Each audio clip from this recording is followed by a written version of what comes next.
It is time for us to begin.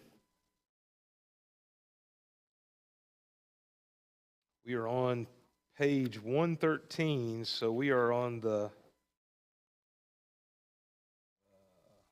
maybe the last lesson we may review next week. I think that is the last lesson. Lesson books are interesting because used to we wrote everything for 13 weeks. And then because of special events, we started writing things for 12 weeks. And then COVID hit and there's no more special events. And now we're always a week short, it seems like. Interesting how that happens.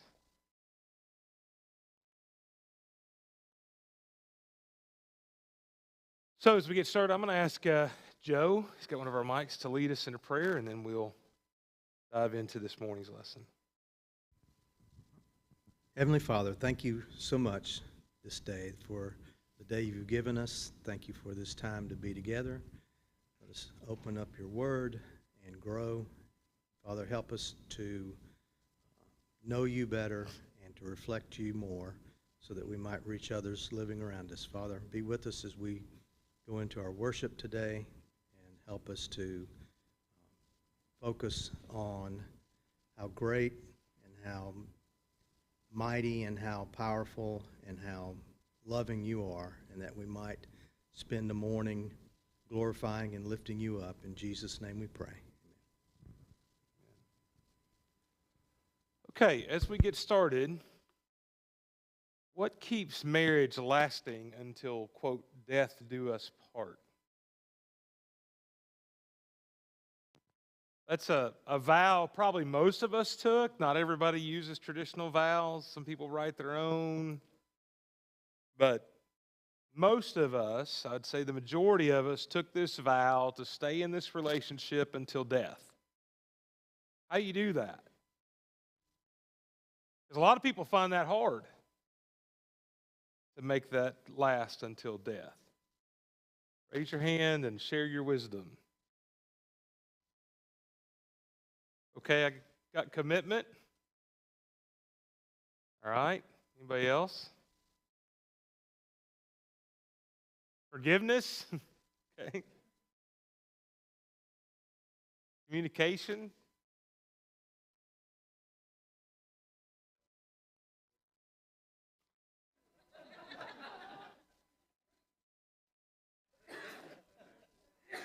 That's got to be on the record. Yeah. Go ahead and say that again. Stubbornness and a will to win. And then hand the mic to your On wife. both parts. Hand the mic to your wife so she can say what she said. Yeah.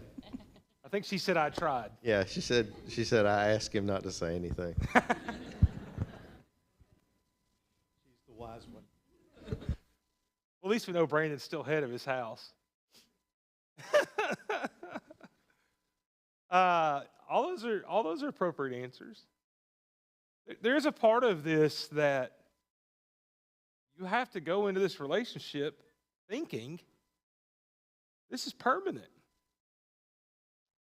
I think I've told you all this.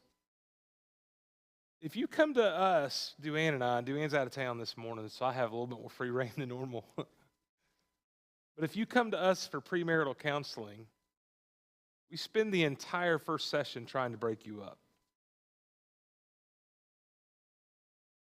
Why do you think we do that? Because marriage is hard? What else? Get a mic to Caleb. If you can break them in an hour, how are they going to last a lifetime? Yeah, it's going to take a little longer than that. Now, I'm not sure. Jason, did you know that's what we were doing? You didn't know? Yeah.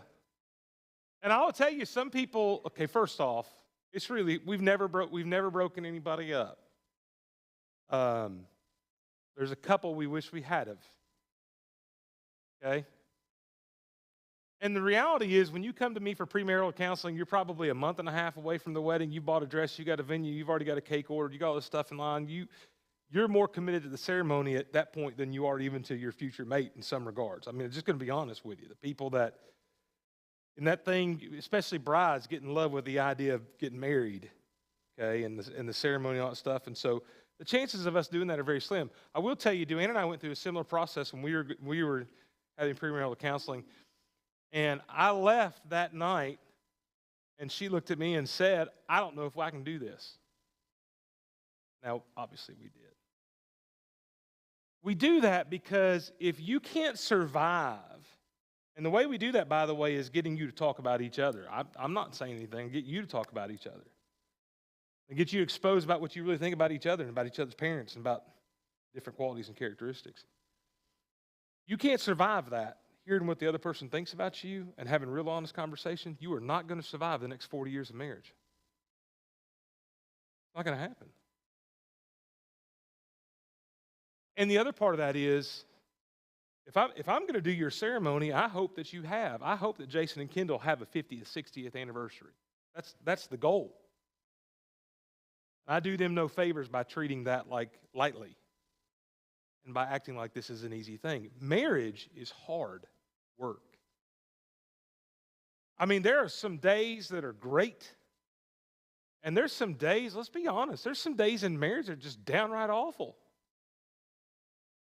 That's the truth about marriage. And there's some times, not even just days, there's some periods of your life that unless do you need to get that, Flynn? Always wanted to do that. I was glad it was Flynn.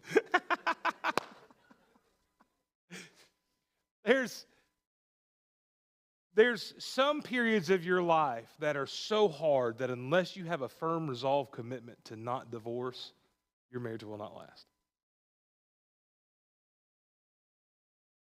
Charlie's ready to talk. I think he's asking Jane permission, but he's already raised his hand, so.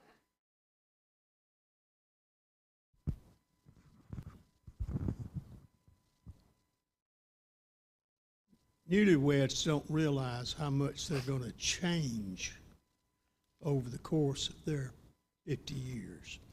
How many different segments of life are going to be different than what you anticipated. I went to work as a grip and grin guy. Shoot, I was good at that. Groups of people and all that. That changed to real photojournalism, which I had no background in. So I had two choices. I could either walk away or I could learn how to adjust to the new way. And you have to do that with a marriage. It changes so often. Sure. Just the seasons of your life. And it's interesting how married couples sometimes can't wait for the next change in life in some regards. And they get there and they find out they don't like it. Like it's hard to be content. I'll give you an example. You work all your life and you can't wait till the day that you can retire. Then you retire and now you're home together 24/7 and you realize, I don't want to be around him that much. Right? He needs to go get a job and get out of the house a little bit or volunteer or something, just something, right? Get a hobby, something. Because And the thing is, you just have that process of continual change and adaptation, and that is a never-ending thing. Because even at old age, when you think that life should be easy, then you get medical issues, and one of you's probably going to at some point be a caretaker to some regard, and that's different than before. So all of those things are going to make life always difficult in that sense. Ecclesiastes chapter 4, turn over there, Ecclesiastes chapter 4, verses 9 through 12.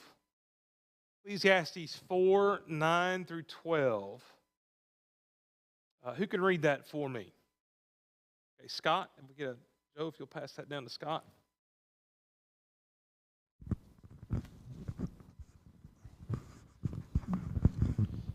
Two are better than one because they have a good reward for their toil.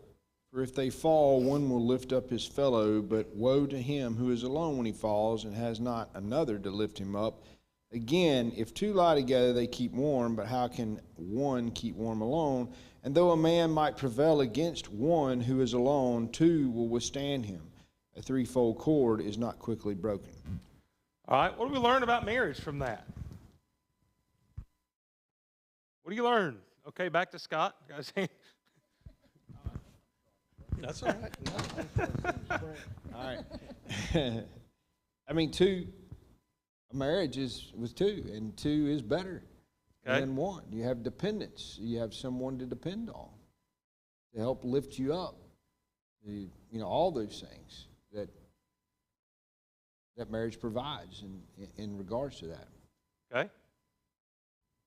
Dave, you stood up. You have a comment or just, okay. Did somebody else raise their hand? When I was taking Old Testament poetry in college from Melvin Curry, we got to this section and he told all of us guys, he said, let me tell you what this means. He said, when it's cold at night and you're in your dorm room alone, I'm warmer than you are. Because I'm not. And Melvin was really good at kind of, Dave, you might have had Melvin. I don't know if he was there. Melvin was really good at being practical, but also just kind of getting your attention. But there's a truth to that. There's a truth to that. And two are better than one. That's true of anything. You've probably seen, if you've looked at anything about synergy and those kind of things, you've seen the illustration of the two horses, how they can each pull 5,000 pounds separately, but you team them together and it's like 30,000 pounds. And, that exponentially, when you come together yoked, you are far more powerful and successful than you are individually. And it's not as simple as just adding the two things together. So two are better than one. Matthew 19, 1 through 6. Here's another passage about marriage. What do we learn about marriage here in Matthew 19, 1 through 6? Who's got that? Who can read that for us? Nope, nobody? Jason Aiken got his hand up before Dave, so.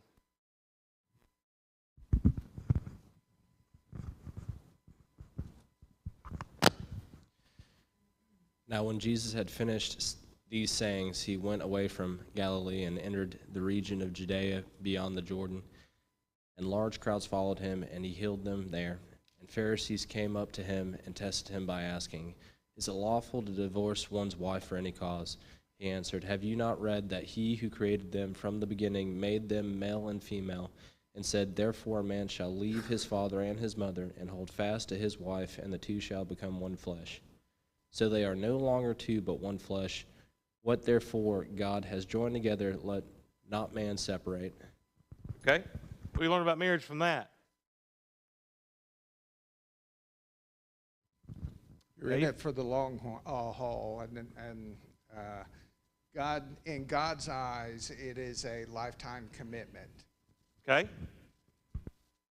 Who's joined you together? God has. Now, obviously, we could debate whether people practice that concept in a worldview today, and I think a lot of people don't. But if we are disciples, we believe that God joins us together. So that's important, and we'll talk about that more in a minute. Let me talk about this. This is not in your book. I think this is really important, though. In our culture, Hollywood has a specific plan for how you find love. This is the way that you are trained from early childhood to find love. You find the right person, then you fall in love, and then you fix all your hopes and dreams on that person for your future fulfillment. And when failure occurs, because it will, then you repeat steps 1, 2, and 3, which means to go find the right person. Because obviously, what is the problem? You didn't find the right person. There is this romantic idea that in the world, there is only one true match for you. And the key is to find that one perfect match you were destined to marry. And that's the key to success. Here is God's plan by comparison. Become the right person, walk in love, fix your hope on God, and seek to please Him through the relationship. And if failure occurs, repeat steps 1, 2, and 3. What's the difference between those two? One of them makes you the focus from the standpoint of what you must do. The other one makes you the focus of what you get. It's which one's self-serving? First one. First one's all about, well, he's not meeting my needs. I'm not getting what I want. Okay? That's the problem when it comes to marriage in our culture. That's the recipe being followed, and it fails. God's plan or recipe for a good marriage is you be the right person. You be the person you're supposed to be. Well, what do I do if they're not the right person? You keep being the right person anyway. Well, how many times? 7 times 70. Catch that? Isn't that the same concept as grace and forgiveness and mercy that Jesus talks about? Well, how many times do I have to put up with my brother if he keeps sinning against me and forgive him? 7 times 70 in a day. Okay, which is not a literal number, but what's Jesus saying? He's saying unlimited. And in that standpoint, when somebody comes to us and says, I just married a bum. Okay. Love him anyway.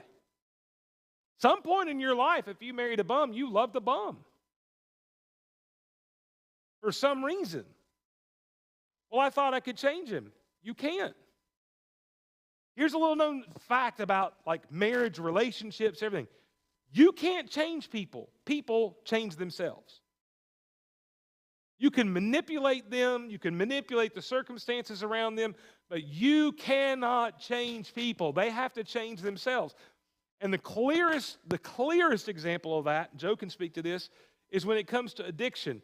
You can drop your kid off at rehab as many times as you want, but he will not change until he wants to change. Doesn't matter what you promise him and what you do. He has to want to do it for himself. And that's the same here when it comes to who you marry. You're not going to change them. Doesn't happen that way. They have to change themselves. And that happens through God, okay? That's why it's so important to have him in the foundation of your relationship. Scott? Yeah, so I agree with the fact that they have to be the one to make the change in themselves. I think what you're talking about here with God's plan is the fact that you continue to do the right thing.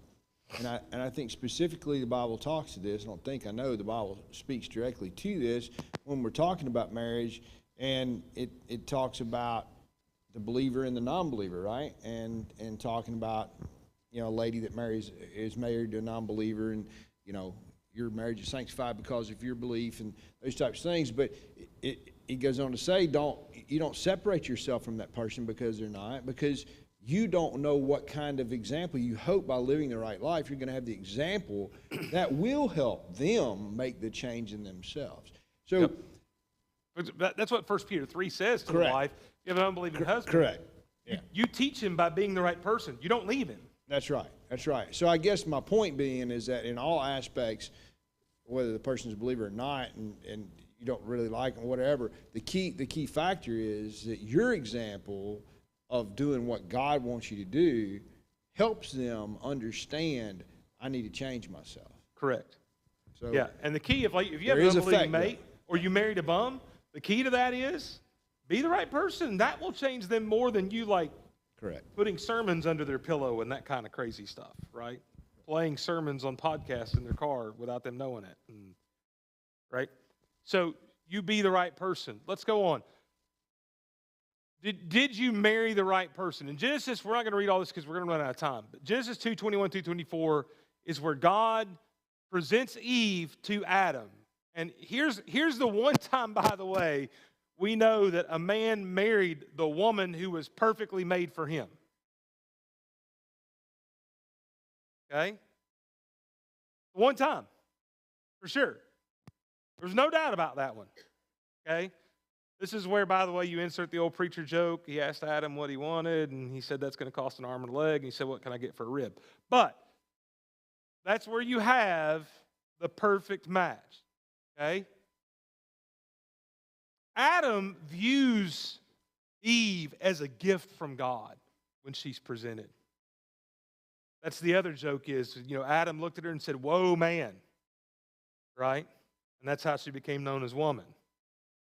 See? There's lots of preacher jokes out there if you've not heard them. But he did view that as a gift from God.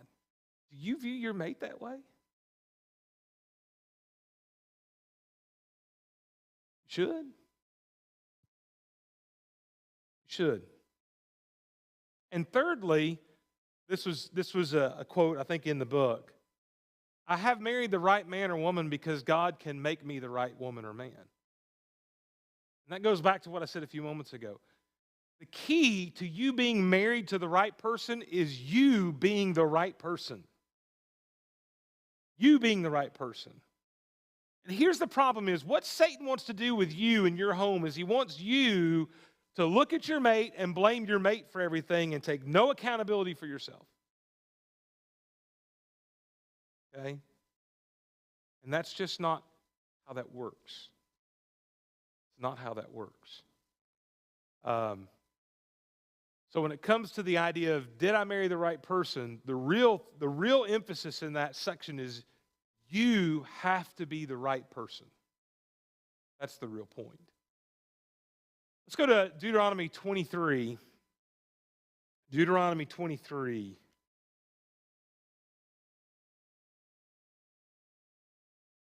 And somebody read verses 21 through 23.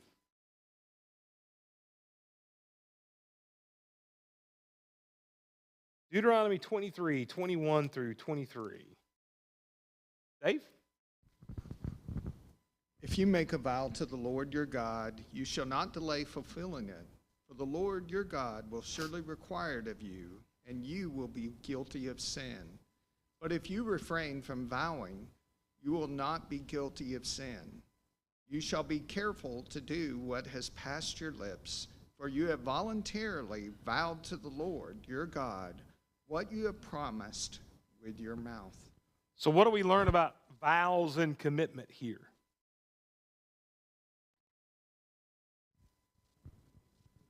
God's going to hold you to it, okay?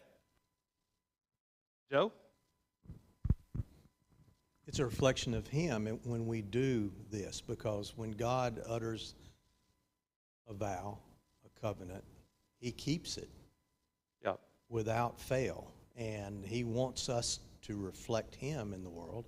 So if we're going to be people of God, we're going to reflect that part of His character. While you're there, what's a covenant, Joe? Well, I was saving that question for Joe, by the way. You don't have to make we it don't too have technical. we don't have a great word, but it's a ironclad binding contract between, and in God's case, it's between the greater and the lesser. But it sets the terms and sets the outcome of those terms between two entities. Yeah, and you could argue in marriage, it's almost a three-way covenant between the husband, the wife, and God. What's the difference between a covenant and a promise? There is a difference. You may know the difference. Hey, hold on just a minute, Brandon. Usually the promises we see have conditions. Okay? Actually, I'd suggest that's the opposite. In God's view. When God makes a promise, it's generally not conditional. But when God makes a covenant, there are conditions on the covenant. There are expectations on both sides of the contract. A good illustration of that is God makes a covenant with Abraham, Isaac, and Jacob. He makes a covenant with David, but then he comes in and makes a promise to David about what will happen with his throne. That promise is not contingent on anything. That's a promise with no strings attached. There's a difference biblically between the two, okay? And I think that's important for us to understand. When you see God make a promise, He's making a promise to you without an expectation. But when he makes a covenant with you, there's an expectation in return. We, as God's children, are in a covenant with him. He promises us this reward of eternal life if we are faithful unto death, okay, in the most simplistic terms. Now, part of his side of that covenant also involves grace in order to make it possible for us to be faithful. But we are still an active participant with expectations in the covenant, okay? And that's important to understand. Your marriage is a covenant, which means there are expectations. What is God's expectation in your covenant of marriage? That you keep your vow, that your marriage is a reflection of God and his love for his people and Christ in the church, that you glorify him in your home. Those are expectations in this covenant with God. It is a covenant. That is also why, because it's a covenant with God, that is also why you can divorce your mate legally, but you are not released by God from the covenant. Therefore, you are still bound in the contract to the one you divorced. Whenever we start talking about binding in marriage, the reason that language is there, who is bound, is because it's covenant. What is the only biblical reason we see for God to release you from a covenant of marriage? Sexual immorality. Okay? Here's a follow-up to that. If sexual immorality is involved in your marriage, does that mean God automatically breaks the covenant for you? No. One of the things to understand is that God's love for Israel and us, as pictured through Hosea and Gomer. And remember, he marries Gomer. She goes out, and she still acts like a harlot, and he redeems her and brings her back. That's a picture of God and Israel and God and his people. The picture of God and his people are this. They're in a marriage, and his people, us, keep committing adultery, and God keeps taking them back. So one of the things I want you to understand is why God allows you to break the covenant for sexual immorality. You are not required to break the covenant for sexual immorality. And I think that's important to point out. And I'm thankful that God doesn't break his covenant with me when I am spiritually committing adultery,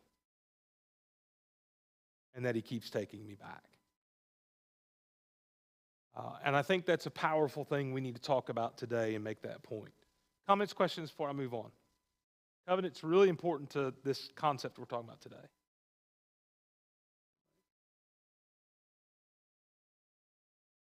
What biblical character is a good example of perseverance? One should pop to mind, probably first and foremost, Job. What do you learn from him about perseverance?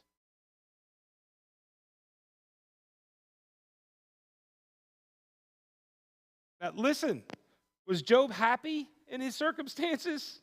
Was he so thankful he was suffering? So glad my days are dark and my body's covered with sores and I'm surrounded by 3 miserable friends. It's so great. That's not in Job. Okay? Don't read this to think that in the dark days you can't be upset. That's not what that means. Scott? But to persevere, your commitment level being there, to persevere for the Lord, means that you obviously understand that God is greater and he's done everything for you and will continue to do that. And there's, I think, an inherent situation, and obviously we know from the promise if I persevere here, it's gonna be I guess in a simple term, a payoff that we can't even imagine Yeah. of how good it is. And I think Job understood Right. that. Yep. Dave? The way I could sum this up would be God provided character overcomes any circumstance. Yeah. If I had a tattoo of a verse on my body, okay, means I don't. If I did, it would be Job 13:15. Though he slay me, I will put my hope in him. Job's thoughts there is this simple. Even if this kills me, I will still cling to God. That's what perseverance looks like. And we struggle with Job, the way he talks to God, but it's passages like Job 13:15 that help you realize that even in his time where he wants God to tell him why he did what he did, Job still fully trusted in the Lord. Even if it kills me. By the way, that's different than most people with God. Most people want to bargain with God. God, if you do this, I'll go back to church. God, if you do this, I'll be faithful. God, if you do this, we try to bargain, negotiate with God. Job says, even if I die, still going to stay faithful. That's the same mentality, by the way, I think you got to take into your marriage. Even if it kills me, I'm going to make this relationship work. Even if I have to change everything about myself, I'm going to make this relationship work. That's how dedicated I am to this relationship. That's the concept of perseverance I think we see in Job. That one verse probably sums that up better than any passage there. I thought this was good. There are three types of commitment. One is a structural commitment. Well, I have to do this. One's moral commitment. I ought to do this. But one's personal commitment. I want to do this. I would tell you that kind of in this utopian approach to the world, we would say that marriages exist solely because of that third, because I want to. And I will just tell you, in order to make your marriage last, more than likely, one day or another, you're going to feel all three of these different things. You're going to persist in your relationship because you have to. There's some days that could be so bad that you see it through because you don't have any other choice. Because you believe by faith that marriage is for life, there is no divorce. It is a sin to divorce. Therefore, I have to make this work. Even when it hurts, I have to make this work. There's some days you may not want to, but you know you ought to do this because that's what will make your marriage work. And there'll be days that you want to do it. And some days you'll want to do things and your mate will only do them because I have to. Don't always feel the same way at the same time.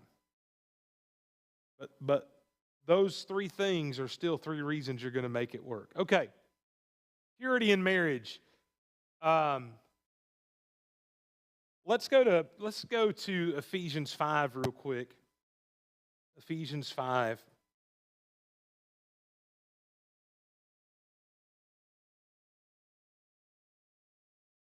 And let's read from Ephesians 5, verses 25 through 27.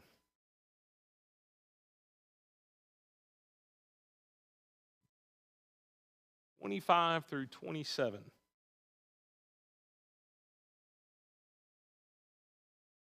Who's got that? Landry does back there, or Terry does. This is Terry doing. Husbands, love your wives as Christ loved the church and gave himself for her, that he might sanctify her, having cleansed her by the washing of water with the word, so that he might present the church to himself in splendor, without spot or wrinkle, or any such thing, that she might be holy and without blemish. All right, so what do we learn about purity there? What's Christ want to present his bride like? Holy, without spot, without blemish, pure, holy. Ephesians 5 is telling us that our homes are a reflection of Jesus and the church, right? So then, husbands, what should be your intent in your home? purity, holiness. Job 31:1. Anybody know what that verse says?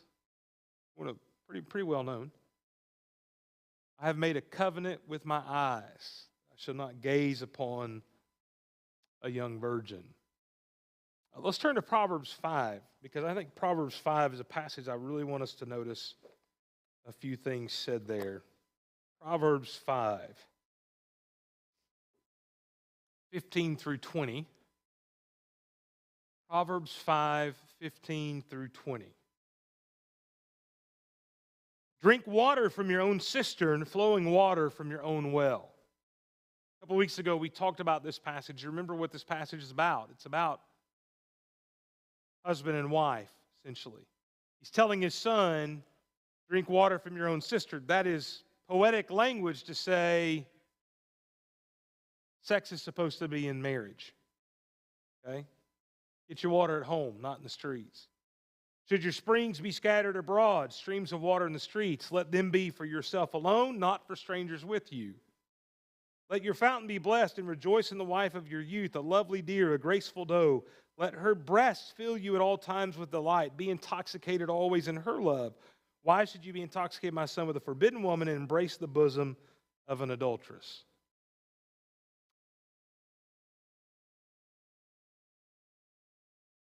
I will say this, that just real talk.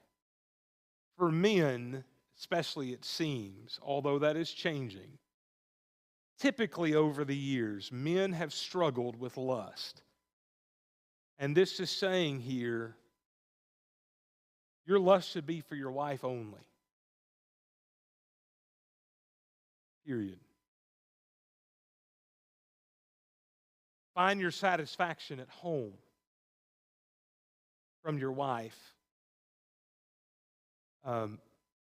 In some ways, it is easier now to find satisfaction elsewhere, even if it's through pornography, which is a problem in the church. It's the problem we don't talk about. It's there. It's a problem that people struggle with. For many people, pornography has become the other woman in their relationship. And this passage says, be intoxicated with your wife, not with someone else. Also, there is an implication, I think we talked about this a couple weeks ago too, that if you are the wife, that you reserve your body to provide pleasure only for your husband. And that's the other side of that. You don't share that with other people. And this is just practical wisdom for purity in your relationship, especially in the area of sexual purity, which is important. Anybody ever read the book Hedges, heard of the book Hedges? It's from about 1990, I think. It's an older book. The concept of the book Hedges is that there are boundaries, walls, or hedges you must put in place to protect your marriage, protect your home. So what are some common hedges that should be seen in a marriage? I can give you one right off the top. I do not have a study face-to-face with a woman without my wife present. Does not happen. Ever. And there have been a couple times where somebody wanted to study and they got mad that that was the ground rules. I don't care. That is what it is. That's a hedge. It's an immovable hedge. What are some other hedges like that? Brandon? I think there's lots of them. I don't have meetings with women, one woman in an office, right. At work. You take your spouse with you when you go out to dinner, or you go out to have, fun with other people. You involve your spouse in all of your decision-making processes. You're a team. It's just right. like what God has, the plan that God has put forth is that you're one flesh, and that's not just in a sexual relation. That's in everything. You spend enough time with each other where everybody knows that you're together and you're committed and you're one. Absolutely. One of those weird ones some people may not realize is important. I think it's important. We tell young couples this. Do not have separate bank accounts. Everybody's on the same bank accounts. Now, why would that matter? I'll tell you one reason today that matters is you can see what each other is spending their money on. It's harder to hide things when there's no financial trail. I'll just be honest, in our society, there's typically a huge financial trail. Everybody needs to have full transparency on financials and other things as well. Exchange passwords to emails and to social media accounts and those kind of things. Sometimes people share social media accounts as a form of a hedge. You need to come up with some hedges in your marriage for your marriage. Brandon's been doing that all morning, by the way. Go on, Dave? It's been doing that all morning. Yep. No worries. It's just a communication issue. No, there's no fire, I promise. Dave? Another hedge, I think, is circling the wagons around our problems. And the goal, and let me quantify that a little bit. The goal is to be able to work it out yourselves. But you can't take a problem to a biased party. That would be a parent or some Correct. other close family member of either spouse. It needs to be an unbiased party if you have to go take those problems and work through them outside of the marriage. Absolutely. Young couples like Jason and Kendall are told, you have problems, don't talk to your parents, come talk to us. They'll stay with us. We'll talk about them. We're not biased. Problem is, and I think I probably said this at this point, but if you go tell your mom what your husband did that made you so mad, you will be over it tomorrow. She will not. And and especially if it's something you just blow up and you really say how awful he is, she's going to carry that for months, and you're not even going to remember it happened. And then one day you're going to look at your mom like, why do you hate him so much? Well, I just don't like the way he treats me. What are you talking about? And it's because you've gone and talked about all your problems to somebody else. Can't do that. Just can't do that. I'm going to skip over that. This is a great question, which we don't have a lot of time. I do want to make this point. I think sometimes when it comes to our behavior in life, we've kind of convinced ourselves as long as I didn't mean to do something, then it's okay.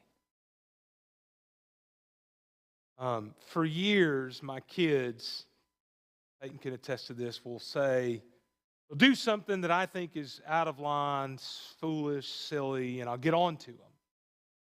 And the first thing they'll say to me a lot of times is, well, I didn't mean to do that, right? Peyton, what do I say? You did not mean not to. Okay? You have got to live intentional lives, period. I think there is this thought out there today. I don't know if it's a millennial issue or what, but as long as I didn't mean to do the wrong thing, I'm not accountable. That's just not true. If you didn't mean to do something, but you still did it, you're still accountable for it. Period. And sometimes that's trivial, right? Doesn't mean a lot. Like, if the kids leave some food out next to the refrigerator in the basement they're supposed to put up and I find it a week later. Yeah, it stinks, throw it away. But at the end of the day, well, I didn't mean to. I'm mad that whatever it was is ruined, but at the end of the day, it's not life-altering. But let me tell you something. You hit somebody and kill somebody in a car, even though it was an accident, guess what's going to happen? You're still going to carry that pain with you for the rest of your life. Even though it was unintentional. Which is why we try to train people when they drive. What? How do we try to train you to drive? With intent. Think about what you do. comes to a stop sign, stop. Be intentional about that. Don't run a red light. Be intentional. What if you run a red light and hit somebody? Well, I didn't mean to. What do you mean you didn't mean to? Well, I didn't mean to hit him. Still did. In your marriage especially, you've got to be intentional with your thoughts and your actions and your words. That's not always easy. But it is what we should do. I'll leave you with this. Your marriage must reflect Christ in the church. As a member of the kingdom of Jesus Christ, your marriage is a relationship of that. Husbands, the way you treat your wife is a reflection of Jesus and his relationship with us. Wives, the way you respect and submit to your husbands is a reflection of the way we treat Jesus. You have to live intentionally in your home, knowing you are supposed to be a billboard to the world of the relationship of Jesus in the church. They look into your home, they should see Christ and the church. That's a big load to carry. But it is what we've been told to do. Thanks for your attention. We're out of time. We'll have one more class next week, and then we'll move on to the Holy Spirit in 2 weeks. Books will be out ready for that in a week.